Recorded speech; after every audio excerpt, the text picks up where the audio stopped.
ولسمشر محمد اشرف غني په یو غږیز پیغام کې طالبانو ته په خطاب کې وویل په ټولو برخو کې همغږي لازمه ده، واضح سیاسي اراده او مشروط هم پکار دی. له کورنۍ، سیمه ییز او نړیوال مشروعیت پرته اړینه لویه پانګونه چې دغه منابع د افغانستان د هوساینې او مناسباتو پراختیا لپاره وکاروي نه ترسره کیږي.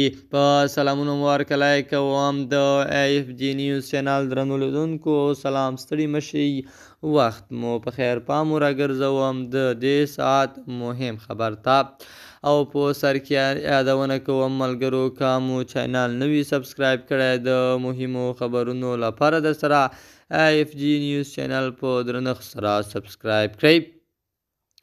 ښاغلي غني د دغه پورته ټولو اړینو اجزاو له انسجام پرته په هیواد کې د کانونو استخراج ته پایچاري زیاتوي.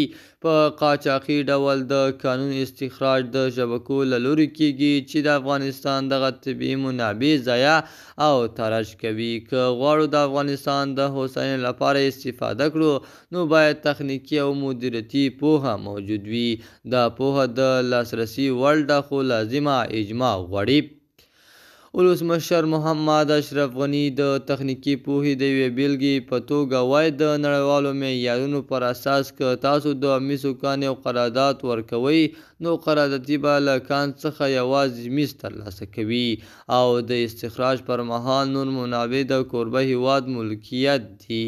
خو په افغانستان کې همدا اوس کانونه په داسې ډول په قرارداد ورکول شوي چې قراردادیان د استخراج پر مهال ټول څه خپل ملکیت بولي او د چور په توګه یې له ځان سره وړي. د AFG نیوز چینل درنو لیدونکو، دا زموږ د دې ساعت چمتو شوی خبر. تر بیا ښې چارې د الله په امان.